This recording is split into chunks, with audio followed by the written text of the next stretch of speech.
welcome to Job Talk with SP Jain School of Global Management. I'm Dr. CJ, your host, and we're broadcasting today from the Future of Work and Love Your Job department at SP Jain's Singapore campus. This show is a tribute to Car Talk, but gives you a chance to ask questions about jobs, work, careers, and life mission.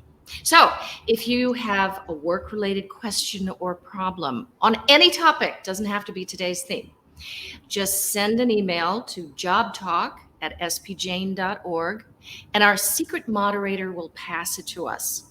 You're anonymous, the moderator's anonymous. Hey, I don't get to be anonymous or our guest, but we work on this side of the camera. We'll either help you solve your problem or at least help you laugh about it and know you're not alone. First, time for a fun fact. Have you heard from the totally awesome book of crazy stories by Bill O'Neill? Buzz Aldrin apparently charged in $33 of expenses for his travel from Houston to the moon and back. So the next time I fill in my expense report saying from and to and the return trip, I have no idea what he charged in, but there it is. So when you're filling in your expense reports, just remember Buzz Aldrin. All righty, my guest today is Gary Bolles. You've seen it on the screen and in the promotional materials. He's head of the chair of the Future of Work at Singularity University. He's also a LinkedIn Live star with something like over 1 million participant views. And our theme for the day is navigating the next rules of work. That's something he knows about because he wrote the book, To Find a Job You Love, which relates to his father's work that you may have heard of. First of all, let me say welcome, Gary. CJ, thank you for the invitation. I'm really looking forward to the conversation. So first of all, finding a job you love.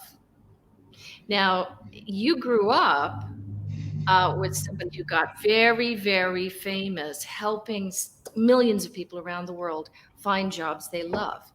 Can you tell us more about that? So my father was a recovering minister who had been laid off in a budget crunch from a cathedral here in San Francisco, where I grew up, and ended up finding a job helping other ministers who themselves were being laid off. And he did a year's worth of research, wrote a pamphlet that turned into a self-published book just for ministers, found out that it was actually quite useful insights about job hunting and career change. This is back in 1970, and rewrote it for everybody else, not just ministers. I was never interested really much in college. I sort of fell into the family business at the age of 19 and was trained as a career counselor. So I developed an early understanding of the ways that humans go through career change and job hunting. Of course, my takeaway was you should do what you love. And I found that what I loved was high tech. So I ended up sort of pivoting into Silicon Valley and wearing just about every hat you can wear. And then about 6-7 years ago, my father and I decided to start a company together to take his thinking online to help people to be able to go through the career change process using some online tools. And he passed away 5 years ago, but left behind an amazing legacy. Absolutely. And I enjoyed reading something about that in your new book, which we're going to talk about next. He updated that book 42 times. Yeah. And mentioned that, yeah, he wrote 42 books in his lifetime, but they all had the same title, so it kind of didn't count. So what I want to ask you about next is the next rules of work for anyone who's interested to see. It's behind him, the color version, and also available on Kindle. And it's a very enjoyable read and contains some real truths about the difference between jobs before, historically, and jobs today and tomorrow, and how our organizations and our thinking carry the legacy of things that no longer apply. Can you share with us some of your key insights for the book that our listeners might be might be needing? No, absolutely. So first off, I want to make sure, for all your listeners, as I've found my own career path, careers are a journey. It's not a clear destination in many cases. It can be a pretty winding path. And it's always important to just figure out what your North Star is, and or Southern Cross in the Southern Hemisphere, and what it is that can continually guide you or pull you in a direction in your work. And so what I talk about in the next rules of work, one of the reasons I felt compelled to sort of offer some insights about how rapidly work is changing is, there've always been old rules. We worked 9 to 5 jobs. We went into offices. We had horrible commutes. Where the 9 to 5, the 5-day week approach came from was a factory in the northeastern United States that gave Sundays off to Christian workers and Saturdays off to Jewish workers, and give everybody both days off. And there you go. It infected the world. And so we followed these old rules. And then there were these newer rules. We knew Silicon Valley companies were kind of experimenting with this thing called Zoom and remote work. And my wife and I, we've done projects with Google since 2005 and helped them to test their video conferencing stuff. And we knew that these companies were doing these sort of newer things. And then along comes a virus. And we completely, I call it the Great Reset. We completely reset the rules of work. And so right now we're emerging what I call sort of the third phase of the Great Reset, not just building back, but if you forgive the phrase, building back better, and taking the insights that we gained from that period to create the next rules of work. We're co-creating them all together. And so especially for younger workers that are either just entering the workforce or have only been there for a little while, you're in a unique time where so many of the different things that we choose in our work are changing, and we're figuring out what those rules are together. That's why it seems like such a time of uncertainty. And the insight in the subtitle of the book, try to say, well, I think the way that we navigate these uncertain times is through a mindset, a skill set, and a tool set. And we can dive into each one of those. But the basic premise is how we think about, how we approach problems and other people, the skills that we develop, especially early on in our learning and our careers, and then the tools that we leverage, the techniques and technologies. That's a constantly changing landscape. And we need to be very intentional about the ways that we approach this phase of work, because we're laying the rules for the next probably 20, 30 years. Well, actually, if I could stop you there, that's another old concept, that you're going to have a career for 20 or 30 years. I read years ago, and this has kind of revolutionized my thinking. A lot of Western countries have a retirement age of 65. Why? Is there a particular sell-by date? We all go senile at 65? No. In England, the life expectancy was 66. It was a year to get your affairs in order. Yeah. So now people are living longer, and I understand your mother is 95 now, and her mother lived into 101 and so forth, and people are doing that now. So now retirement has become a 30-year odyssey. It's another career. And if you're not allowed to work, what the heck are you supposed to do? How are you going to earn a living, et cetera, et cetera? So this whole concept of learn, earn, return. You go to school and learn, stop that, and you go to work and you work for a while, and then you return good things to society with volunteer work or what have you. Is that model just broken now? So I couldn't guarantee it was ever all that great. Still sounds kind of like some industrial era The Hangover too. But it's a hangover. It's funny you should put it that way, because after my father began writing and updating What Colors Your Parachute in 1976, he had some great insights about that arc, and he actually wrote a book called The 3 Boxes of Life. And he talked about exactly those phases: big chunk of education, then a big chunk of learning, and then a big chunk of, well, a smaller chunk of leisure, and what I call the period formerly known as retirement. And so what he said back in 1976 was, well, wait a minute, it should be lifelong learning, lifelong work, and lifelong leisure. And so what I show in the book is I say, well, so young people come out of high school, college, vocational school, and sure, they get a day job, but they're still learning online. And then they take a gap month with their friends, and then it's another day job, but they're driving for Uber at night and working on a startup with their friends. It's a constantly changing landscape of work and learning and leisure. This is why parents ask me all the time, why won't my kid get a real job? Well, it's a hedge strategy, right? You're doing all those different things because you don't know if your employer is going to be loyal to you and is going to keep you or lay you off. You don't know if the startup is going to suddenly pop and you're going to make more money that way. It's a hedge against the world of exponential change. Well, it's a portfolio approach to our lives. Exactly. And Exactly. is your Portfolio of employer work. going to be loyal to you? Probably not.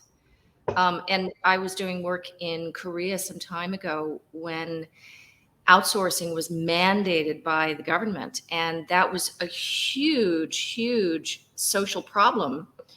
And the companies were trying to figure out how to make new companies to outsource their workers to, because it was totally irresponsible to let someone go and not be responsible for their career. Whereas in the US, we're accustomed to nobody being responsible for us. You know, and last week we had a venture capitalist talking about the Tatas and tithing and these various models of giving.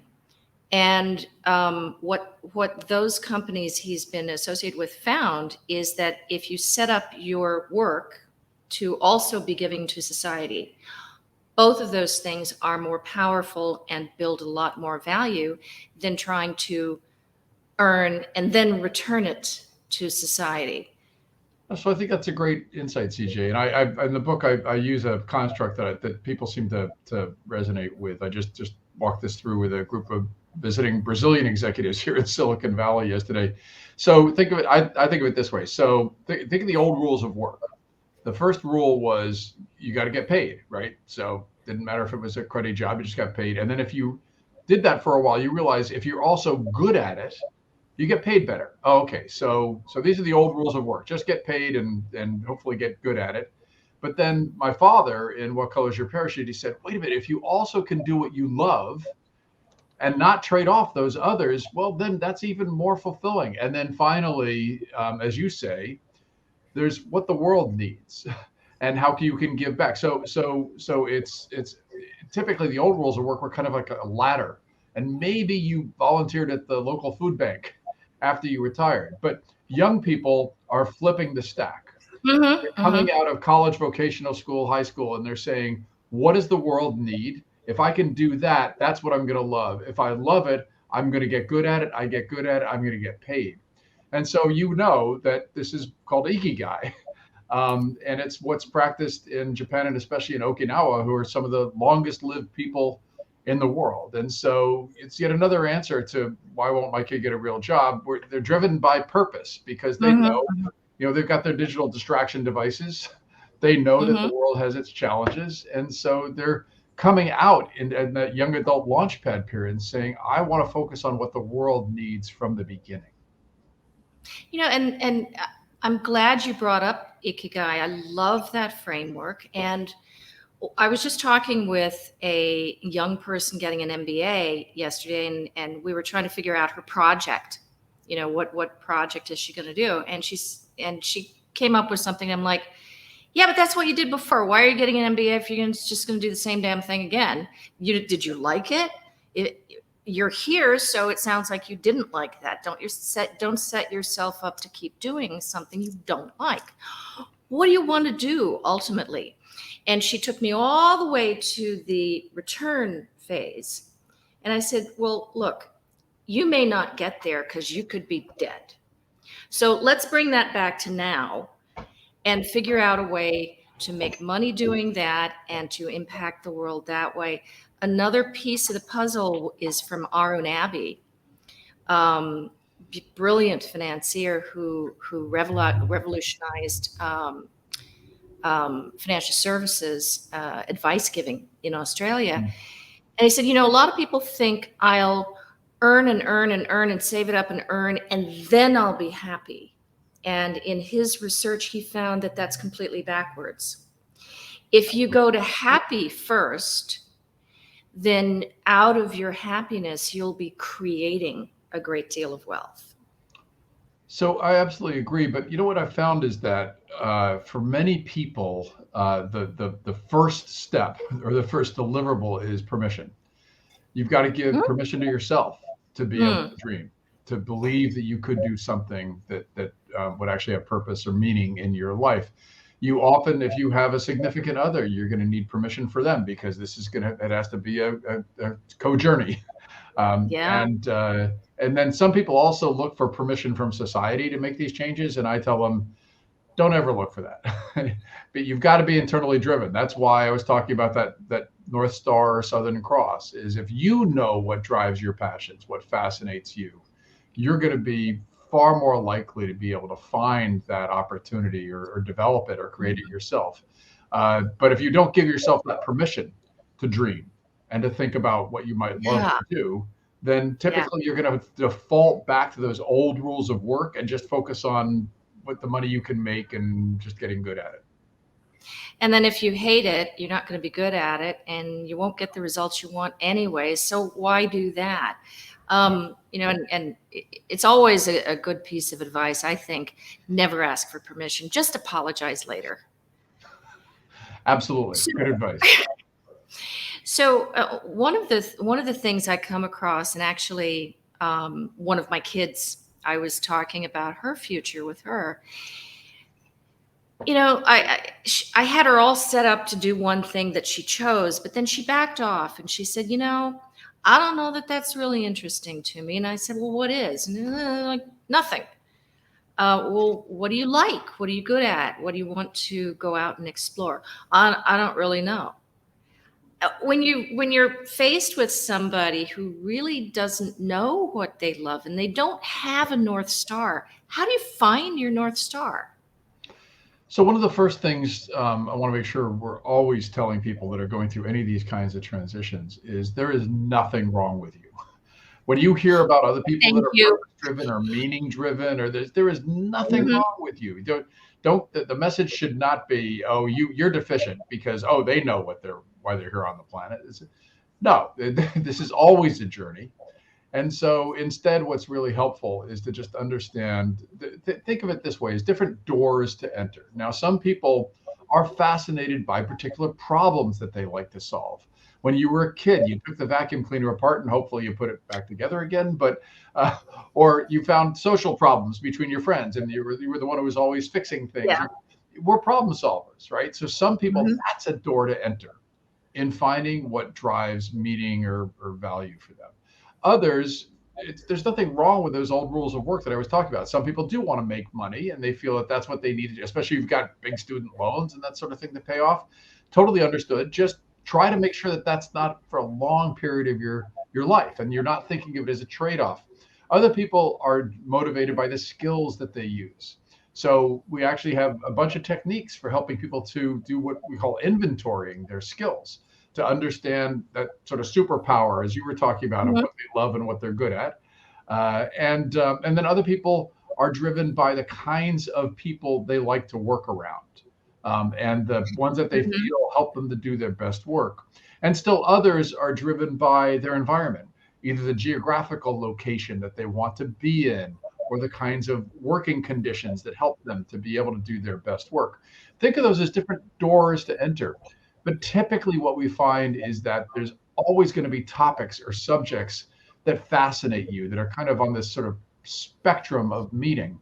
And the more you can explore those, give yourself permission to explore those, and to be able to dive in more deeply to see what sparks your interests. And especially if you can do that as a team sport, find others who share those interests. You'll find often that you can actually feed those interests, develop them deeper and deeper and make them more a part of you, and give yourself permission to be able to explore them to the point where it might become the kind of work that you most want to do. So number one, give yourself permission to explore and go out there and explore. And it doesn't matter if you find a bunch of stuff you don't like. So that's, expected. That's life. Number two, think about your whole life that you've been exploring and what are the deeper interests and values and everything that could suggest work. And number three, it sounds like be around other sparkly, exploring people, and that will inspire you as well. And I'd add a fourth one, which is we often find skills is those experiences that you've had. If you can mine them for the skills that you have shown, we're all trial and error machines. We're born without very many skills, and we develop and not them a over great time. instruction manual. Exactly. So there's no user manual of you. The nurse didn't come to your parents in the delivery room and say, "Here's the instruction manual." You've got an instructional manual for your digital distraction machine. Why there's no instruction manual for you? So we make it up as we go along. We figure out by trial and error what we enjoy doing and what we're good at. And so those skills, actually, we're developing them constantly throughout our lives. We're going to need to be more intentional about that as the world keeps changing more and more rapidly and demands new skills. Mm-hmm, mm-hmm. Speaking of the world and skills and what's going on in the world, it's time for a Did You Know? So some of this comes from Gartner. I've known for some time that only approximately 15% of the world's workers are engaged. I found out just recently that, you know what? It's still 15%, and 85% of workers are not engaged. This costs between $450 and $550 billion in the US alone. Something I didn't know until recently was that in the US, it's not 15% engaged, it's actually 35%. So I think that says something about leadership, management, and working conditions around the world. And most organizations have an opportunity to move into the next worlds of work and the future of work. And there's huge economic benefits to be gained with just that.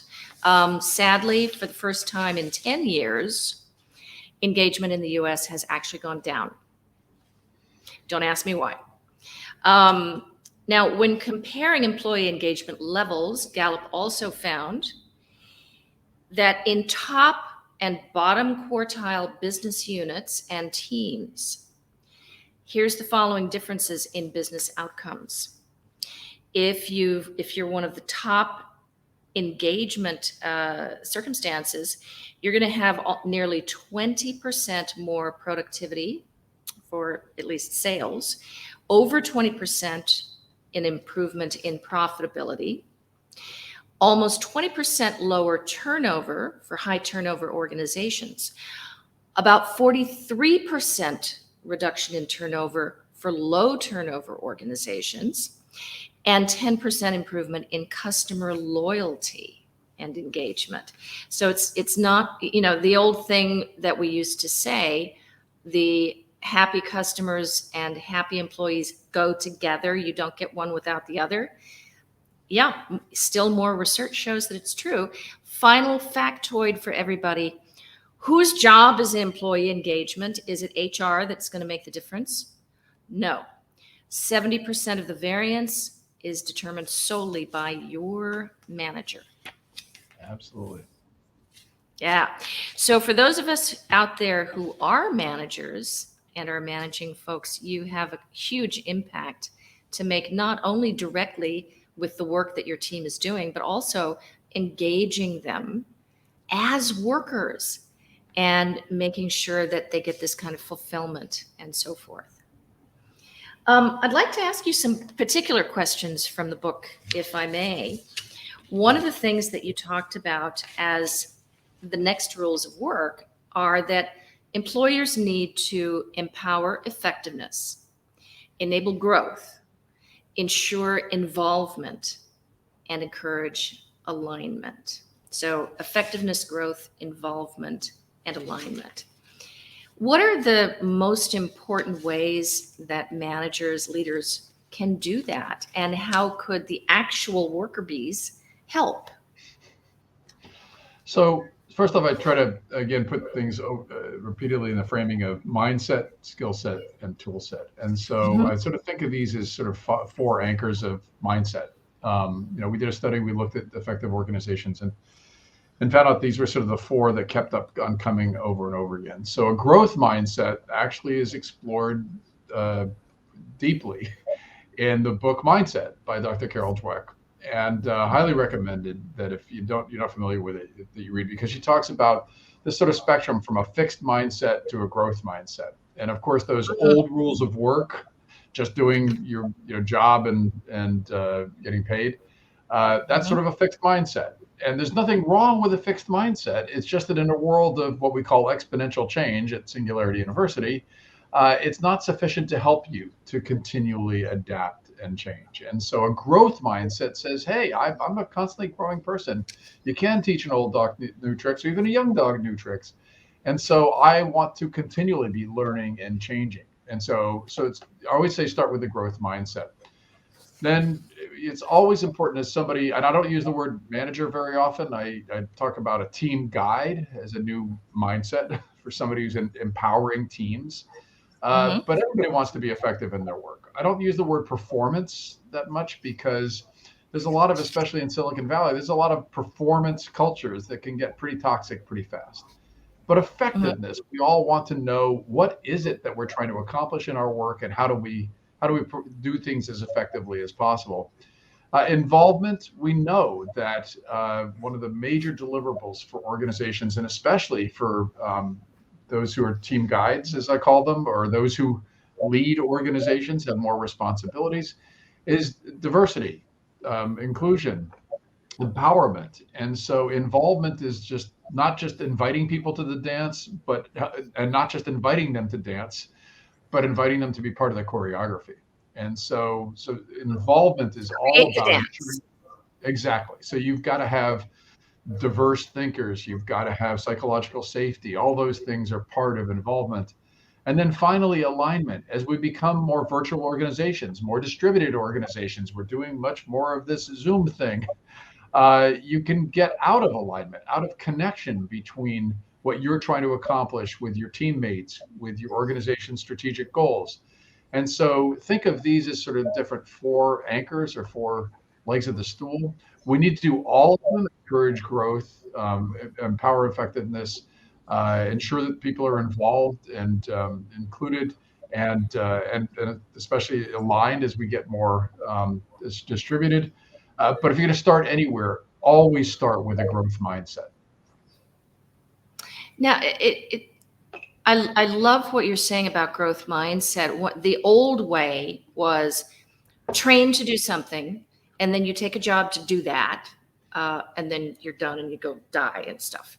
Um, Yeah, so one of the things pretty that I much. found in one of the things that I found in innovation with my fusion work, lateral innovation, is that a lot of these super creative people, they train or learn, and then they go somewhere else and they apply these deeper skills and capabilities, I guess you would call them, in a totally new context, and thereby they create something new that nobody in that context can do. It's this transferring. Yeah. So how can people understand their skill set and their attributes and going to a new situation? What of yourself is useful in a new situation, the ever No, changing world? absolutely. No, absolutely. So a couple of things that I hope are helpful to your listeners. So first off, it's useful to just understand there's kind of two bins or two groupings of skills. There are bodies of knowledge or information, which I call know skills, KNOW, and that's typically a chunk of learning that sort of sits or is anchored in a field. Your knowledge of brain surgery isn't going to help you to repair a car engine, or hopefully vice versa. So it's not transferable. It sort of stays rooted in that arena or that industry. But there's this other category of what I call flex skills, skills usable in a range of different situations. They're often gerunds ending in ing, so persuading, analyzing, empathizing, all these skills usable in a range of different situations. And so it's important to go through that constant inventory process. I suggest to people they kind of update their understanding of their own skills every year if they can, to be able to have sort of a finger on the pulse, a Fitbit for your own Mhm. skills. And then what you find is that increasingly more and more of the value to be created is at the intersection of different skills and arenas. So the more that you, exactly, so the, as you know, the fusion of different arenas. And so if you have a love of botany, if you've got a love of space, if you've got a love of engineering, it turns out if you put all those things together, you know what you get? It's called astrobotany. I'd never heard of it before, but it's a Venn diagram of these different interests that you might think are so completely disparate. Who would ever have a job doing that? And yet, Mhm. Google astrobotanist, and you'll find that it's actually a job. And so we always say this is back to permission.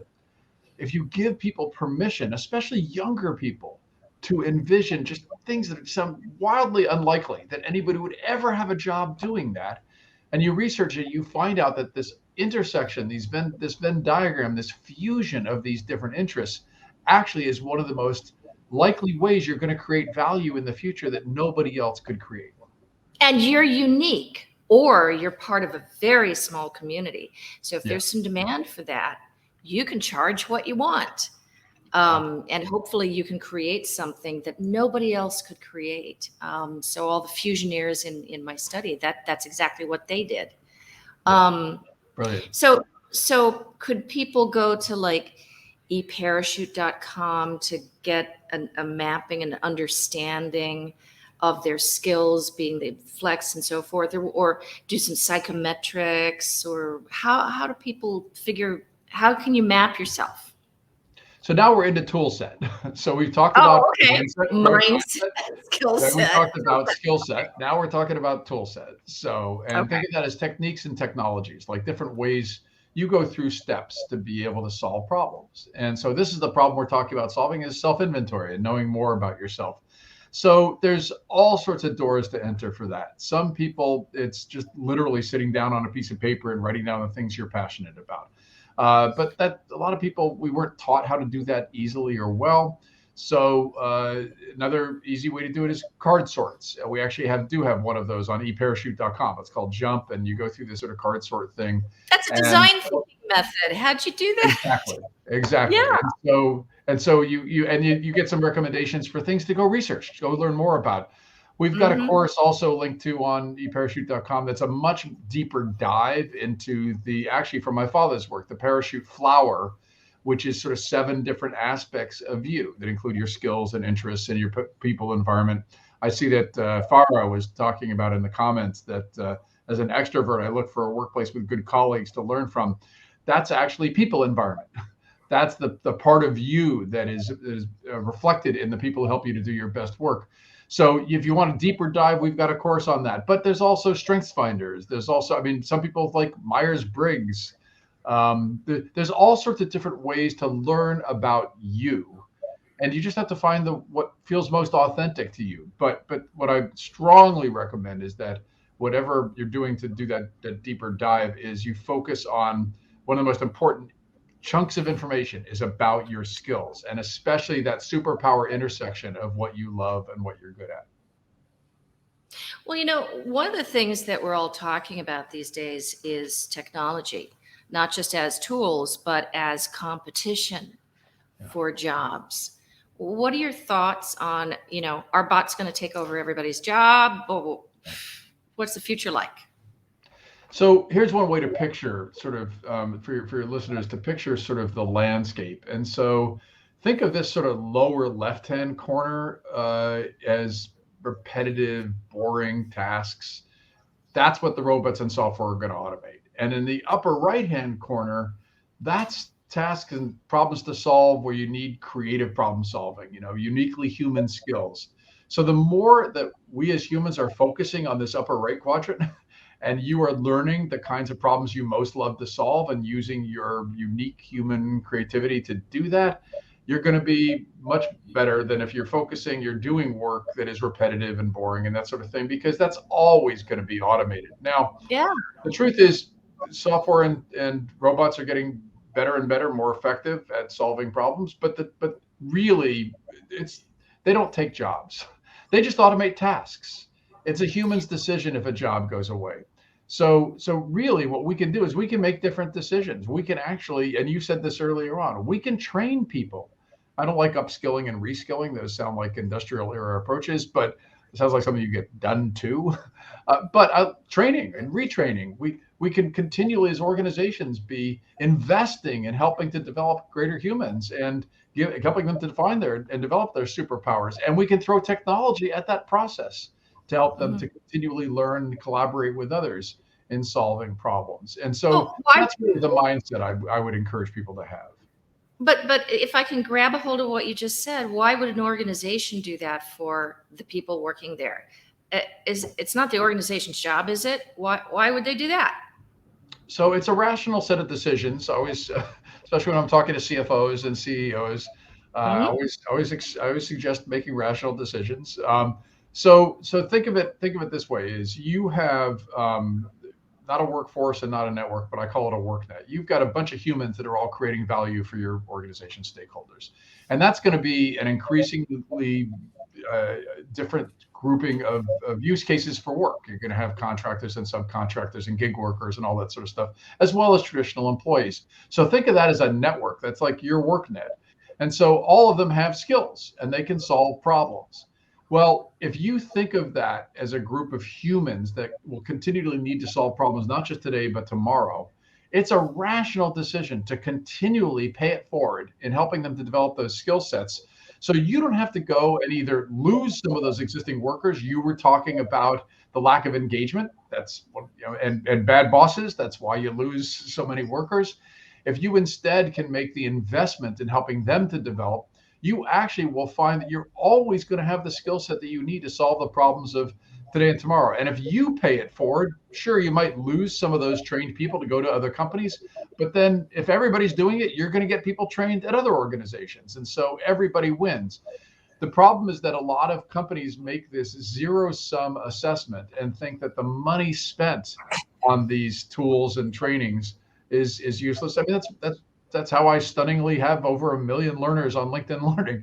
There's tons of people out there that their companies are paying to be able to help them to be able to learn these skills on an ongoing basis. Rational decisions by big companies to be able to continually develop their workforce, and it will pay nothing but dividends. And it's actually cheaper to train a worker who wants to stay than to go trying to find another one. And if companies do exactly what you're talking about right now, the culture will have a growth mindset. Absolutely. So it's the mindset of the company as well. And speaking of mindset and growth mindset and creativity, it's time for a puzzler. If whoever tuned in last time with Rajiv's, the venture capitalist, here was the puzzler from last time, and here's a little answer. All the lights go out, and you're in darkness. You have one match in a matchbox, a candle, a newspaper, and an oil stove. Which one should you light first? We didn't have anyone send in the right answer this time, and I'm very, very surprised because it's a very simple answer. The first thing you light is the match. So for anybody thinking about creativity and growth, you're going to have to take your thinking back a notch or two and resist the temptation to go for those assumptions. Here's this week's puzzler. And please, everybody, send in your answers to jobtalk@spjane.org. And it's a creativity one again. Here we go. What comes, take two. What comes once in a minute, twice in a moment, but never in 1,000 years? Okay, if you think you know the answer, just email us at jobtalk@spjane.org. So we do have just a couple minutes. Gary, if you had some final words, key insights, words to leave with everybody today, what would you tell everyone? So a couple of things. So first off, I want to go back to my contention that this is a journey. Is future you, a future version of you, will look back at present you and will be making some determinations. Did you make good decisions? Did you find the right path, and so on? You can't know what that future version of you is going to be thinking, but I would certainly suggest that you do a couple things. First off, is you always try to set up that future version of you with the things that you hope that person's going to have. So normally that means that you did meaningful, well-paid work. And that person is going to feel, that future version of you is going to feel that you made decisions that were really, really valuable, that hopefully you have some benevolence. You can give that present version of you a little bit of leeway, that they made the best decisions possible. But certainly when it comes to choosing the kind of work that you do, I think we've established it starts with permission. If you need to get permission from yourself, if you need to get permission from your significant other, those are some of the first steps to take to be able to start to envision what that more positive future might be, so that you can build the kind of life that that future version of you would like to have. I think what you're also telling us is a brilliant exercise. Go ahead and write that letter to your past self. So you're not just going through the journey, but you're actually reflecting and learning from it. And one of the best letters to my past selves I've ever read was written by Jeff Bezos. Yeah. So if anybody would like to receive a copy of it, I'll look it up on my hard drive. I saved it. It was so good. Or you could probably find it if you just Google it. Yeah. Well, I hate to say it, but it's happened again. As they say on Car Talk, you have squandered another perfectly good hour, actually 45 minutes, but never mind, listening to Job Talk. Thank you so much, Gary. This has been a super, super, super useful and insightful time with you.